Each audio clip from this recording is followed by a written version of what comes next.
کچھ کہانیاں ایسی ہوتی ہیں جن پر یقین کرنا ناممکن ہوتا ہے جب تک آپ خود ان حالات سے نہ گزرے ہوں۔ آج کی کہانی بھی کچھ ایسی ہی ہے۔ میں پڑھائی کے سلسلے میں ایک ہاسٹل میں مقیم تھی۔ مجھے یہاں آئے ہوئے زیادہ دن نہیں ہوئے تھے۔ میری روم میٹ کا نام صوبیہ تھا۔ پہلے ہی دن سے مجھے صوبیہ میں کچھ عجیب سا محسوس ہوا۔ وہ کسی سے زیادہ ملتی جلتی نہیں تھی۔ اس کی ہاسٹل میں کوئی فرینڈ نہیں تھی، حالانکہ اس نے مجھے بتایا کہ وہ کافی عرصے سے یہاں رہ رہی ہے۔ میں نے کبھی اسے میس کا کھانا کھاتے ہوئے نہیں دیکھا۔ وہ اپنا کھانا خود بناتی تھی یا آرڈر پر منگواتی تھی۔ اس کی حرکتیں مجھے پر اسرار سی لگتی تھیں۔ جب میں کالج سے واپس آتی تو وہ اکثر مجھے سوئی ہوئی ملتی۔ پڑھائی سے اسے کوئی خاص دلچسپی نہیں تھی۔ میں نے اکثر اسے آدھی رات کو لان میں ٹہلتے ہوئے دیکھا۔ سب کچھ معمول کے مطابق چل رہا تھا، مگر اچانک ہی میرے ساتھ وہ حادثہ پیش آیا جسے میں آج تک نہیں بھلا سکی۔ ایک رات نیند میں میری آنکھ عجیب سے احساس سے کھلی، جیسے کوئی میرے قریب کھڑا مجھے گھور رہا ہو۔ میں نے اسے اپنا وہم سمجھا اور کروٹ بدل کر لیٹ گئی کہ اچانک ہی مجھے سامنے لگی الماری کے شیشے میں صوبیہ اپنے بیڈ کے پاس کھڑی نظر آئی۔ وہ مجھے عجیب سی نظروں سے گھور رہی تھی، یعنی جسے میں اپنا وہم سمجھ رہی تھی وہ حقیقت تھی۔ اس احساس نے مجھے ڈرا کر رکھ دیا۔ میں نے ہمت کر مڑ کر دیکھا، وہاں کوئی نہیں تھا۔ صوبیہ اپنے بیڈ پر سوئی ہوئی تھی۔ میں جلدی سے اٹھ بیٹھی۔ وہ ساری رات میں نے جاگ کر گزاری اور مسلسل صوبیہ کو دیکھتی رہی، مگر وہ دوسری طرف منہ کیے سوئی ہوئی تھی۔ صبح میں نے کالج پہنچ کر اپنی فرینڈ سدرا کو سارا واقعہ سنایا۔ سدرا نے مجھے کمرہ بدلنے کا مشورہ دیا، مگر یہ اتنی جلدی ممکن نہیں تھا۔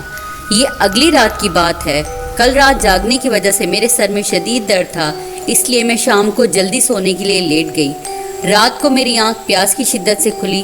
پانی پی کر میں نے صوبیہ کے بستر کی طرف دیکھا تو اس کا بستر خالی تھا۔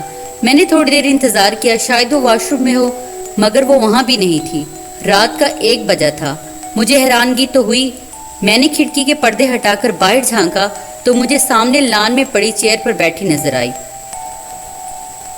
اس کے سامنے ٹیبل پر ایک ڈبہ پڑا تھا جس میں سے وہ کوئی چیز نکال کر ندیدوں کی طرح کھا رہی تھی۔ اس کے کھانے کا انداز ایسا تھا جیسے وہ کئی دنوں سے بھوکی ہو۔ اچانک ہی اس نے کھاتے ہوئے سر اٹھا کر ونڈو کی طرف دیکھا۔ یہ ایک گلاس ونڈو تھی جس سے باہر دیکھا جا سکتا تھا، مگر اندر دیکھنا ناممکن تھا۔ مگر وہ جس طرح میری ونڈو کی طرف دیکھ رہی تھی، مجھے ایسا محسوس ہو رہا تھا جیسے اسے میں سامنے کھڑی ہوئی نظر آ رہی ہوں۔ اس کے ہاتھ میں ایک ہڈی تھی جسے وہ اپنے دانتوں سے چبا رہی تھی۔ اس کے منہ پر خون لگا تھا، آنکھیں کالی سیاہی کی طرح پھیلی ہوئی تھی، بال کھلے ہوئے تھے اور چہرے پر مکروہ شیطانی مسکراہٹ لیے وہ میری طرف دیکھ کر مسکرا رہی تھی۔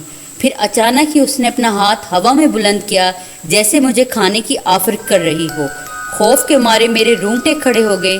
میں نے کھڑکی پر پردے برابر کیے اور دروازے کو لاک لگا کر بستر پر آ کر لیٹ گئی۔ میں پسینے میں تربتر تھی۔ خوف کی شدت سے میرا سانس پھول رہا تھا، دل زوروں سے دھڑک رہا تھا۔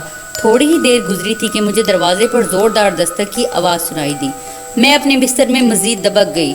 دروازے پر دستک اب زور زور سے ہونے لگی تھی۔ ایسا لگ رہا تھا جیسے کوئی ہتھوڑے سے دروازے پر وار کر رہا ہو، مگر میں نے سوچ لیا تھا کہ میں دروازہ نہیں کھولوں گی چاہے کچھ بھی ہو جائے، اور صبح ہوتے ہی اس کی حقیقت سب کو بتا دوں گی۔ تھوڑی دیر بعد دروازے پر دستک کی آواز بند ہو گئی۔ میں نے سکون کا سانس لیا۔ تبھی ونڈو کے شیشے پر کسی چیز کے کھرچنے کی آوازیں آنے لگی۔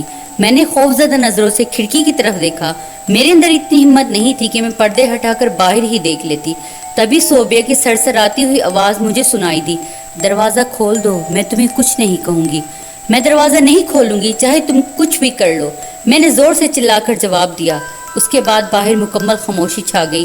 میرے ذہن نے کام کرنا بند کر دیا تھا۔ مجھے اس سے بچنے کا ایک ہی راستہ نظر آیا کہ میں دروازہ کھول کر باہر بھاگ جاؤں اور اپنی مدد کے لیے کسی کو بلاؤں۔ میں نے بستر سے منہ نکال کر باہر دیکھا اور سامنے کا منظر دیکھ کر میری آنکھیں پھٹی کی پھٹی رہ گئی۔ وہ سامنے چیئر پر بیٹھی تھی اور میری ہی طرف دیکھ رہی تھی۔ اچانک ہی وہ اپنی جگہ سے اٹھی اور آہستہ آہستہ میری طرف بڑھنے لگی۔ میری ریڑھ کی ہڈی میں سنسناہٹ دوڑ گئی۔ میرا پورا وجود خوف سے کانپنے لگا۔ مجھے کسی بھی طرح اس سے اپنی جان بچانی تھی۔ میں بجلی کی تیزی سے دروازے کی طرف بھاگی اور باہر نکل گئی۔ بھاگتے بھاگتے مجھے اپنے پیچھے اس کی قدموں کی آہٹ صاف سنائی دے رہی تھی۔ میں نے مڑ کر دیکھا،